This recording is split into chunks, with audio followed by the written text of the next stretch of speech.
सर्वमङ्गलमाङ्गल्ये शिवे सर्वार्थसाधिके शरण्ये त्र्यम्बके गौरी नारायणी नमोऽस्तुते। या देवी सर्वभूतेषु विद्यारूपेण संस्थिता नमस्तस्यै नमस्तस्यै नमस्तस्यै नमो नमः। जय श्री बालाजी।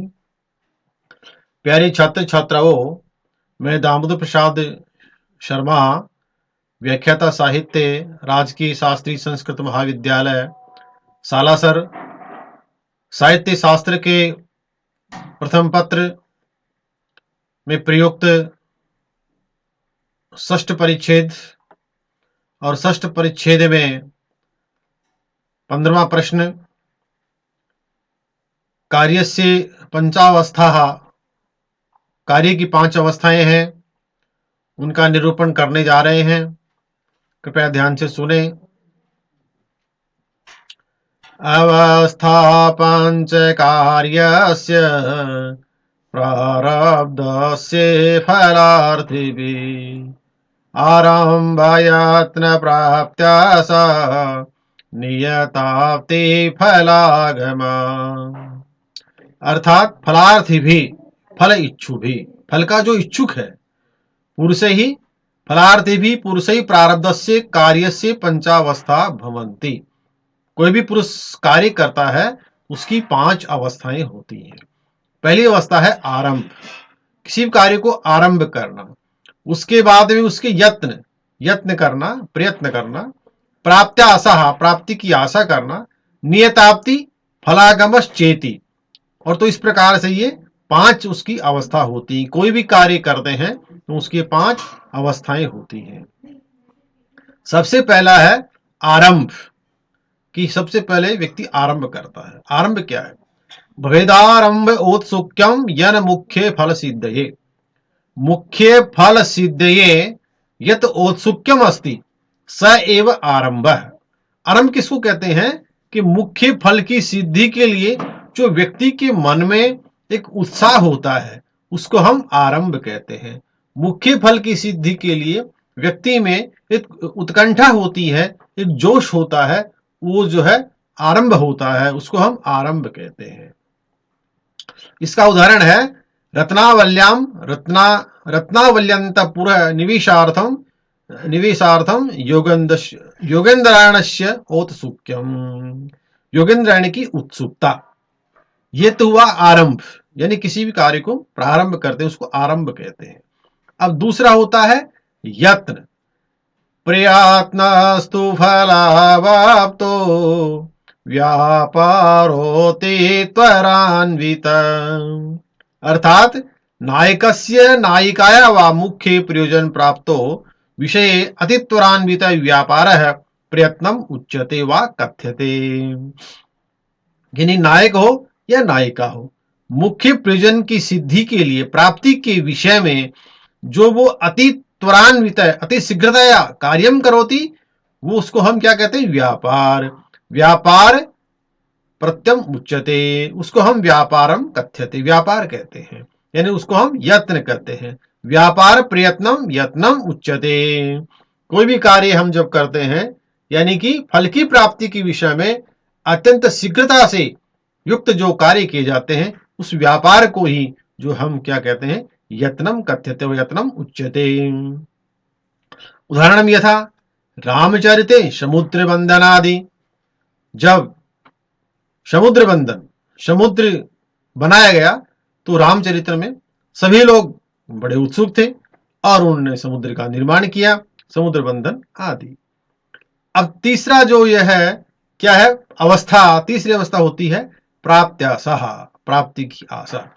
उपायापाय संकाभ्याम प्राप्त्याशा प्रतिसंभव। अर्थात उपायापाय संकाभ्याम फल प्राप्ति संभावना प्राप्त्याशा कथ्यते वा उच्यते। अर्थात उपाय और अपाय। उपाय का मतलब है कारण और अपाय का मतलब विघ्न। उनको उनकी जो शंकाएं हैं, उनसे जो शंकाओं से जो प्राप्ति की जो संभावना है उसको ही प्राप्त्याशा कहते हैं। हम कोई भी कार्य प्रारंभ करते हैं, उसमें कुछ कारण होते हैं, कुछ विघ्न आते हैं, प्राप्ति की संभावना होती है, उसको हम प्राप्त्याशा कहते हैं। तो उदाहरण इसका कि रत्नावल्याम तृतीय अंके वेश परिवर्तनादि अभिसारण दे संघमोपायाद वासव दत्ता लक्षणोपाय संकाया च निर्धारितम कांत संगम रूप फल प्राप्ति प्राप्त्याशः। और पंच अवस्था में अगली अवस्था आती है, चौथी अवस्था, उसको कहते हैं नियताप्ति। अपाया भावत प्राप्ति नियताप्तिस्तु सुनिश्चिता। अपाया भावात निर्धारित फल लाभ नियताप्ति उच्यते। अपाया अभावाद निर्धारित फल लाभ नियताप्ति उच्यते। यानी कि क्या कहते हैं कि विघ्नों के अभाव से निश्चित एकांत फल प्राप्ति को हम जो है नियताप्ति कहते हैं। इसका उदाहरण है यथा रत्नावल्याम राजदेवी प्रसादेन त्यक्त्वा ज्ञानम अन्यत्रोपायं पश्यामि इति तस्य लक्षणोपायस्य प्रसादनेन निवारयति फल प्राप्ति सूचितः।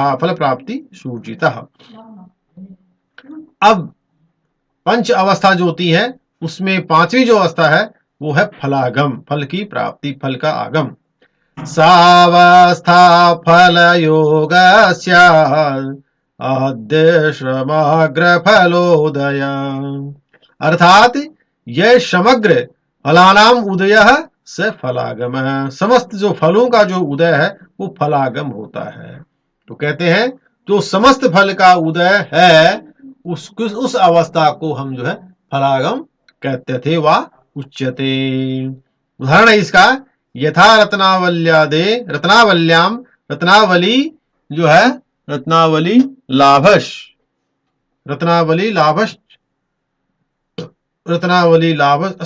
कृतित्वम लक्षण है। तो इस प्रकार से ये पांच जो अवस्थाएं हैं, पंच अवस्था है, किसी भी कार्य करने की ये पांच अवस्था होती है। फलांतरम लाभ सहित है। तो अब हम इस पांच अवस्थाओं के बाद में अगला जो प्रश्न है वो है के नाम नाटकोक्त संधयः। नाटक में जो बताई गई जो संधियां हैं उनके क्या नाम है, के चैती कौन कौन सी है, उनको सुधारण उनका विवेचन करना है। तो देखिए आगे हम नाटक में जो संधियां हैं उनका विवेचन कर रहे हैं।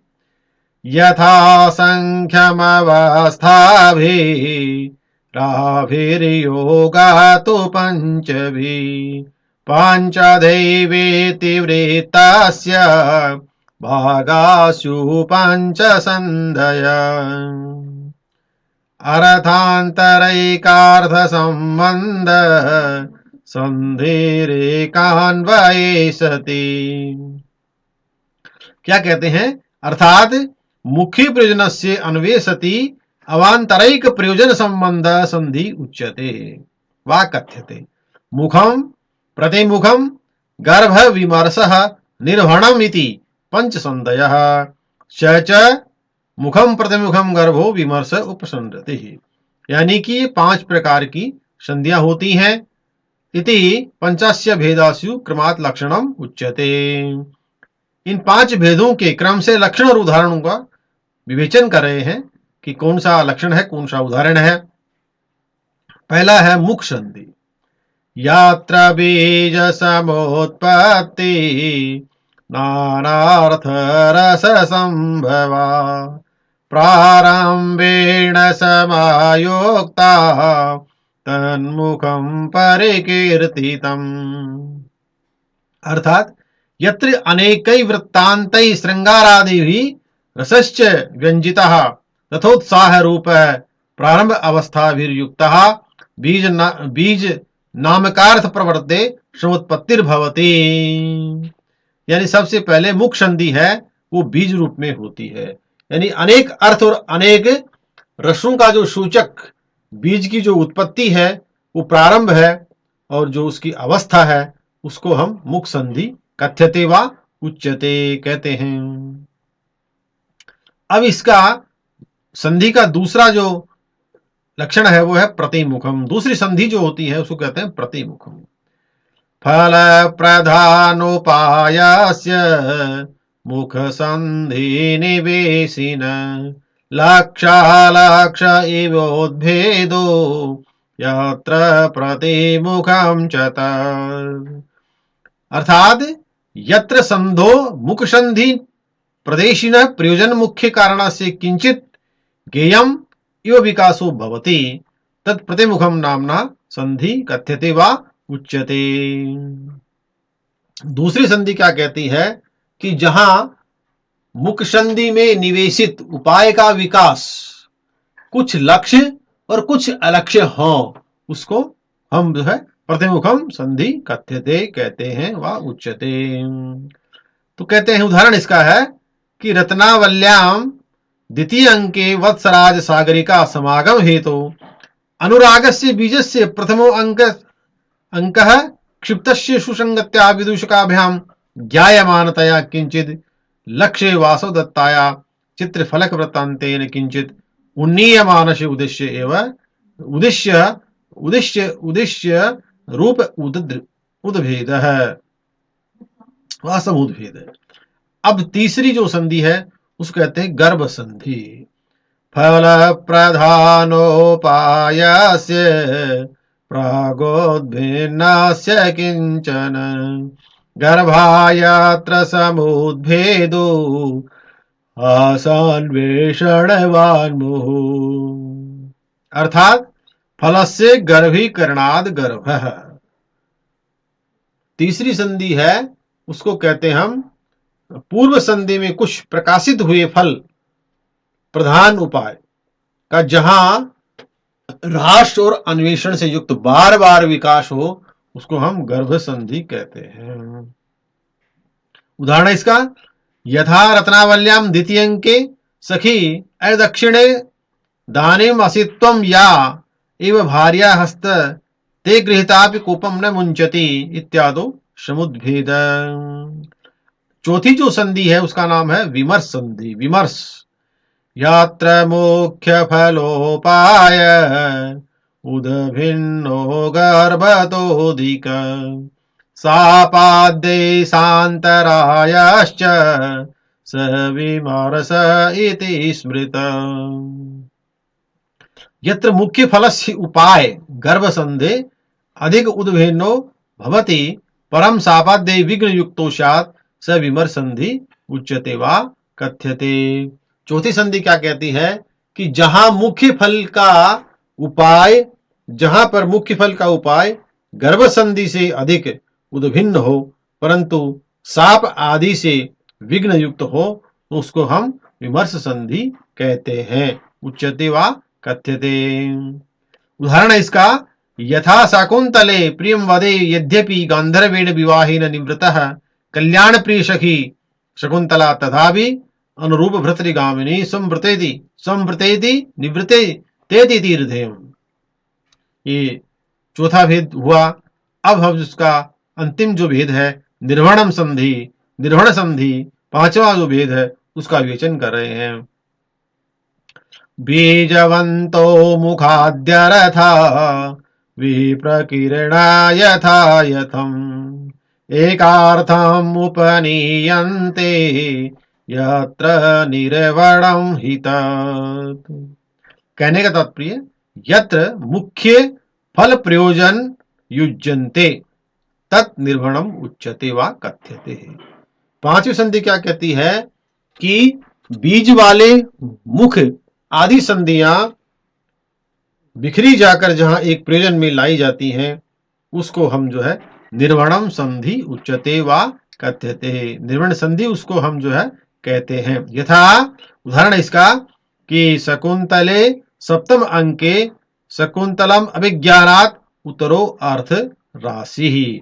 तो इस प्रकार से हमने पहले पंच अवस्था उसके बाद में पंच संधय इन दोनों प्रश्नों का विवेचन किया है। अब जो है अगले वीडियो में हम जो वृत्ति के बारे में जानेंगे कि कितनी वृत्तियां होती हैं अब ये अगले वीडियो में यानी कि कल जो है इसका वर्णन करेंगे। अब यहाँ तक हमने किया है, अब 16 प्रश्न पूरे हो गए हैं, अब 17 प्रश्न कल से प्रारंभ होगा। इसका अध्ययन करते रहिए, श्लोकों का पाठ करते रहिए, निश्चित रूप से आपको सफलता मिलेगी। जयतु संस्कृतम, जयतु भारतम।